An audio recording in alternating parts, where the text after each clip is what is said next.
how are you? I am going to be reading again today from the same book, which is called Our Grandmother's Stories.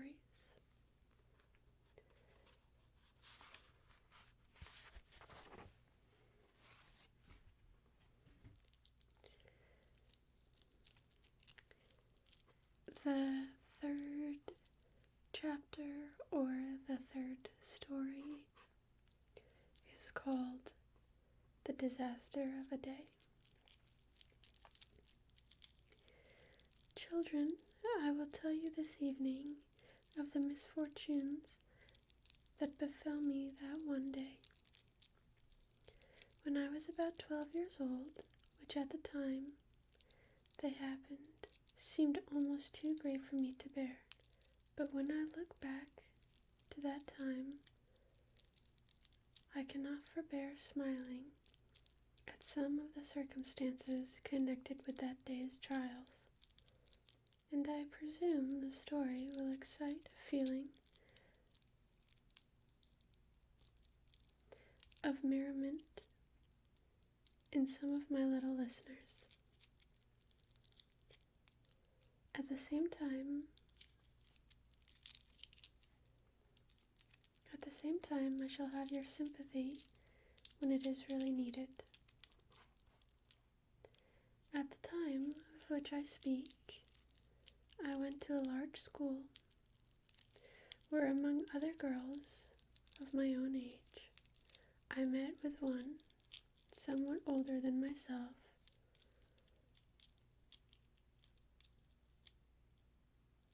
of so amiable a disposition that she was a general favorite. This young girl, whose name was Emily Stuyvesant, was one of a delicate constitution, and her parents, who were in good circumstances,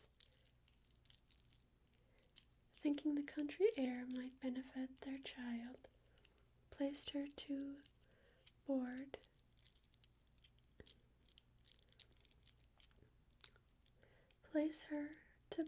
in a family 3 or 4 miles out of town.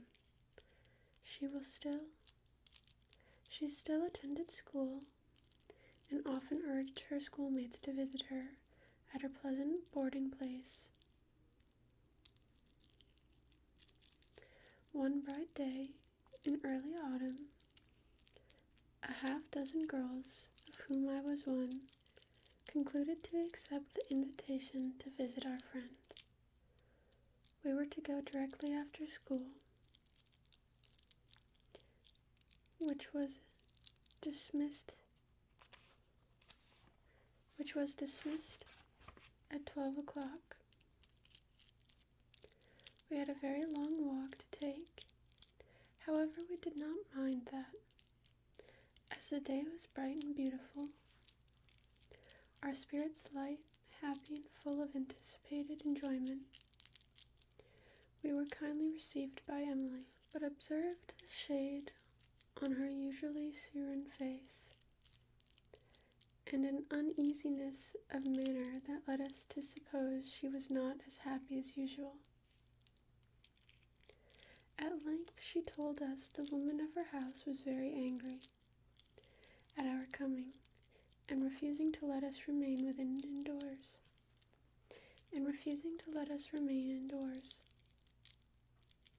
She was not going to have her house turned upside down by a parcel of girls from Boston. She knew this was quite disheartening for us after a walk of some miles in the middle of the day, and Emily was much mortified at the treatment we received. However, her entreaties availed not, and we were forced to retreat to the barn, which fortunately for us was large.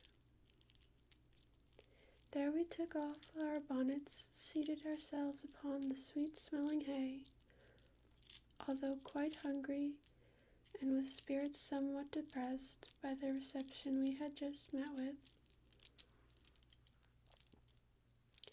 After resting a while, we went into the orchard, where there were a number of trees loaded with fine early apples, some of which we ate. Afterwards, we each tied up in our handkerchiefs as many as we could take home with us. The afternoon wore away, and we were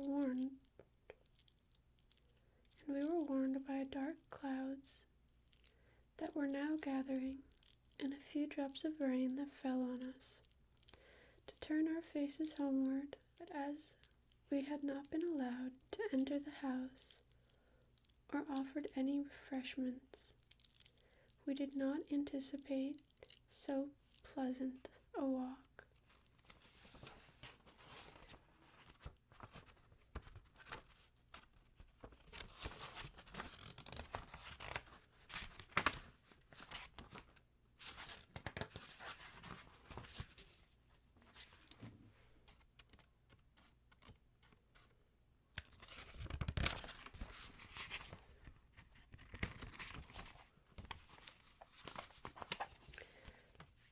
We did not anticipate so pleasant of a walk, as we had taken some hours before. We left our schoolmate, who was really amiable and who felt very sad at our treatment, with kind words, begging her not to mind it so much, as we should endeavor to forget all about it.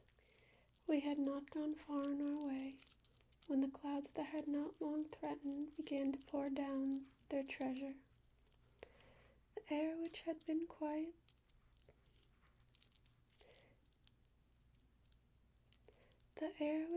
quite sultry became suddenly cool, and the wind rising blew violently. And there we were, with a long, weary way before us, exposed to the rain, which now came down in torrents. At first we began to run, but we were soon tired, and I, who was the youngest of the party, could not keep up with the others. It was quite fortunate that we had taken our umbrellas to shield us from the sun, and now we found them very convenient to keep off the rain. But it so happened mine was of a deep red color, and the water soaking it through. The sanguine hue was freely imparted to my white dress, giving it anything but a desirable appearance. My bonnet, also, which was new and of silk, became completely soaked with the rain, and hung about my face in a forlorn manner. At length we reached the long bridge necessary for us to pass, and here another trial awaited me, for to my dismay I found the toll money missing from my pocket. It had been lost during the afternoon. None of my companions could help me. Each had only sufficient money to pay their own toll. The man stationed at the bridge flatly refused to let me pass.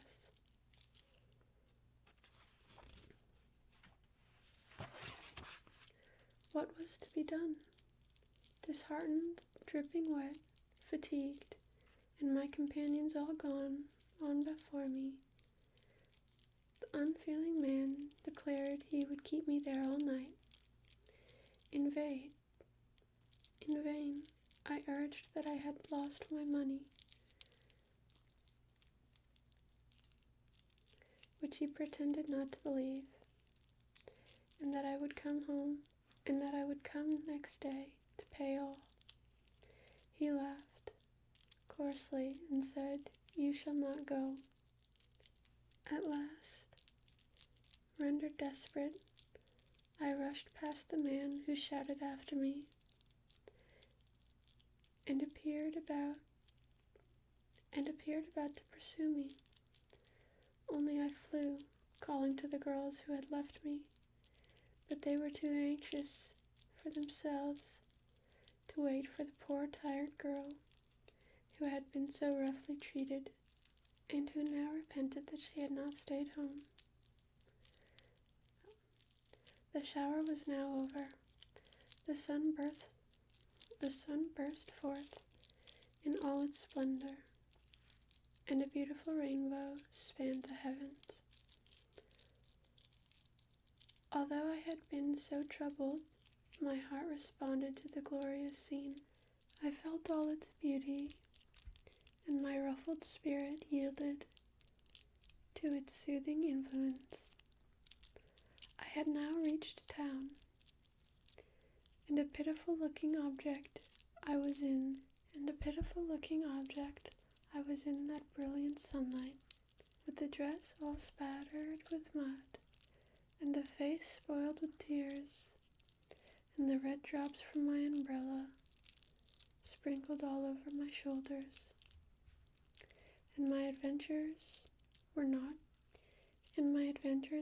yet ended, for as long as I took my way through the back street, in order to avoid meeting acquaintances, I encountered a group of boys who soon observed and began to laugh at my appearance. In my hassle to pass them, the handkerchief that contained my treasure became untied, and down went my fair ripe apples into the gutter.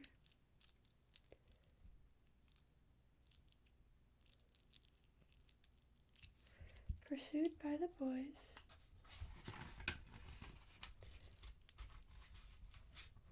who shouted, "Hello for the apples! Give us the red apples!" And seizing them all, they soon disappeared with their prize. I cried not for the loss of my apples, but was glad to pursue my way home without further trouble. When I reached home, I found my mother engaged with company, and I went directly to my own chamber, and there indulged in a violent fit of crying. My dear father, who was in his study, came to the door of my room. "Oh, father dear, come into my room and let me tell you the troubles I have had today." My precious father had always encouraged the confidence of his children, and I told him all that I had spoiled my dress, my new bonnet was ruined. He told me to dry his eyes, spoke tenderly to me, saying I was not to be blamed for getting wet, and a great many other comforting words, but expressed astonishment and dissatisfaction at the inhospitable manner of which myself and schoolmates had been treated.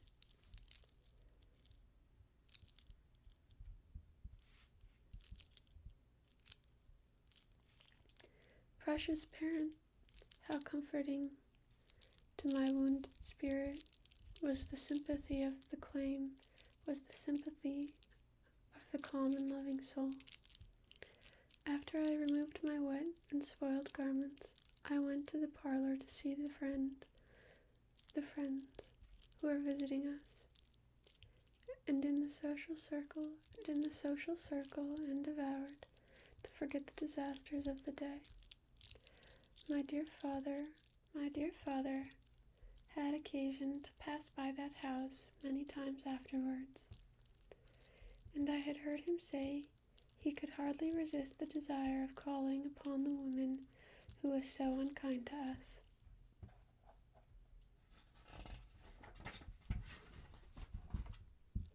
And to convince her of the inhospitality of her conduct.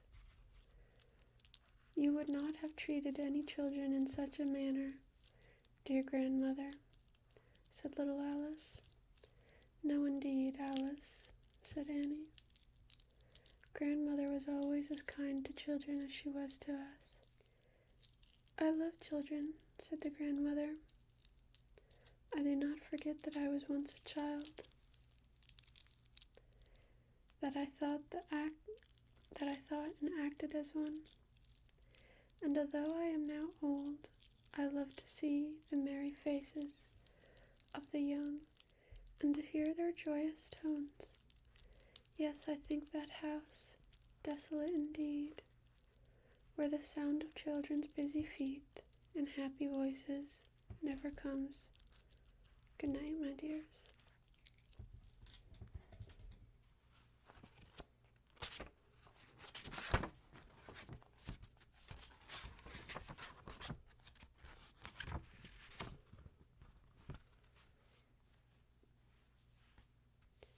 So, when I got this book, I really wanted it to be kind of spooky, and unfortunately, it's not.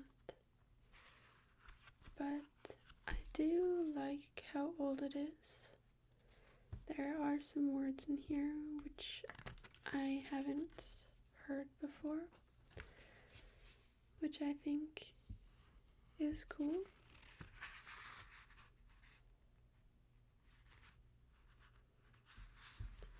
The next chapter isn't, I don't know, I guess it's not really a chapter book, it's more of a storybook. The next one isn't that long, so I will read that one as well.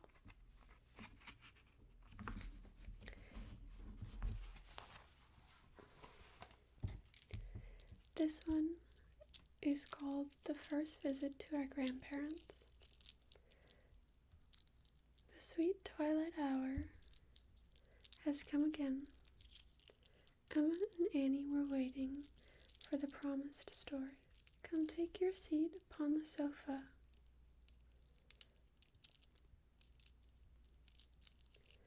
Grandmother, and tell us a story. And tell us a short story before we go to bed, will you? Yes, my love, if a short one will answer, for I feel quite feeble tonight. But if you remain perfectly quiet, I will talk a little while with you. But first, let me tell you that although so old and feeble now, I was once young,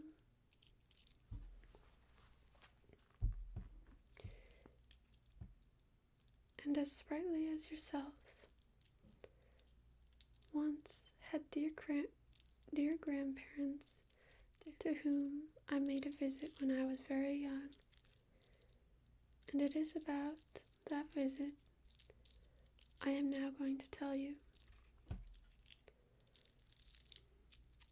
My grandparents had lived many miles distant from us, and as traveling at the time of which I speak was not performed with the comfort of present day, we very seldom left the secluded home, even to visit our dearest friends. Therefore, although we had often been told of our grandparents, neither myself or younger brother and sister had ever seen them. It was midwinter. The snow lay deep over the hill and valley. The cold was intense, but we had warm hearts and firm health. So my dear father, who loved to gratify his children, took us in his large and comfortable sleigh to visit our grandparents. We were delighted at the idea of the long ride through the sparkling snow, for we feared not the cold nor anything else, while our beloved parents were with us. Now you must know, my only brother Jamie, frequently played off a joke at the expense of his sisters and playmates. As he was an active, lively boy, it was extremely irksome for him to be obliged to sit for a long time in one position. He commenced a series of slight twitches and pinches upon the other children. They bore all quietly for some time, but at last, their patience becoming exhausted,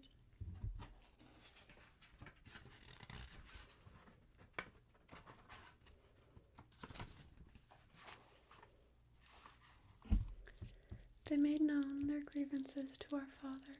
Jamie was admonished, and for a time remained quiet, but his desire for fun began again.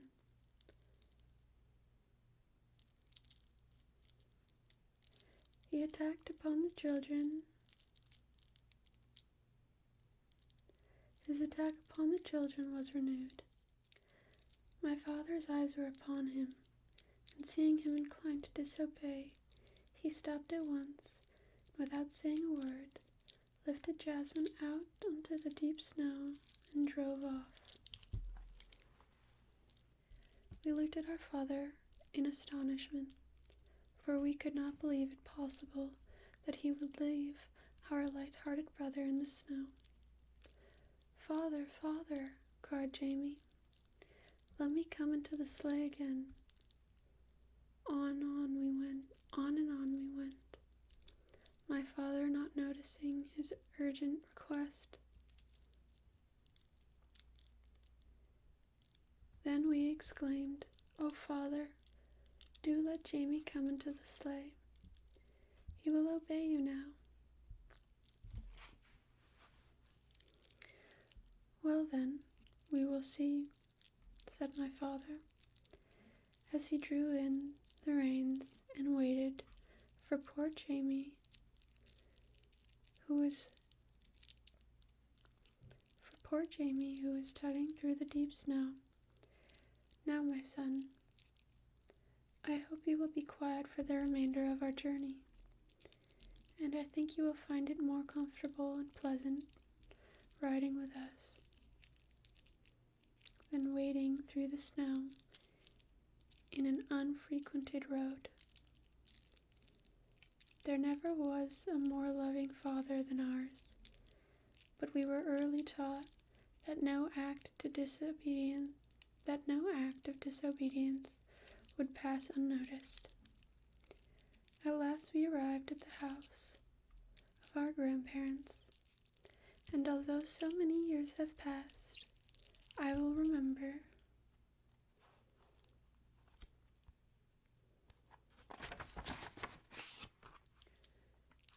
the expression of their faces, the red velvet cap that covered silvery locks of my grandfather, the dignified, calm features of my grandmother, who was a person of more than common strength and intellect. I will relate a little incident which I had nearly forgotten. It was this. Just before our arrival at the house, my father desired me to leave the sleigh and enter alone, as they did not know of our approach. He wished to know if they would suspect whose children it was. Accordingly, I entered the house, where I was an entire stranger. My Aunt Sarah immediately said, "Come to the fire, dear. You must be very cold." You are Mr. Ford's little girl, I believe," I replied, smiling. I am not Mr. Ford's little girl." By this time my grandfather's curiosity being excited, he looked earnestly at me a moment and then said, "I know that child. These are the features of a Baxter."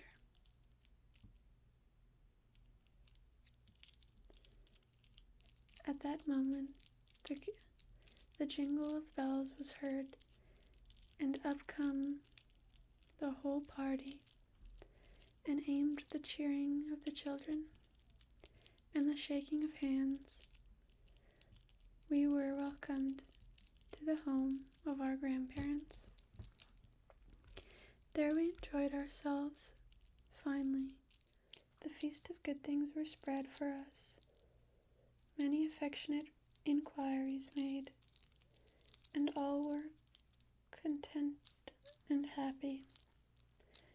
But as the brightest hours must have an end, our visit to these kind relatives also came to a close, and we had had some difficulty in reaching our home again.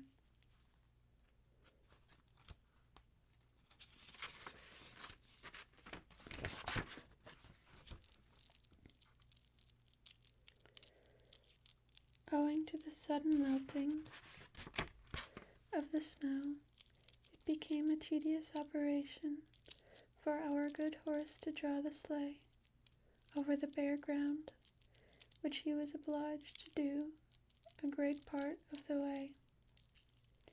However, we once more found ourselves in our own home, and I have often thought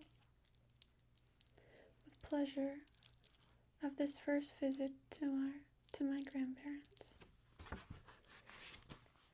Well, that is another 2 stories down from that book. It's not a very long book,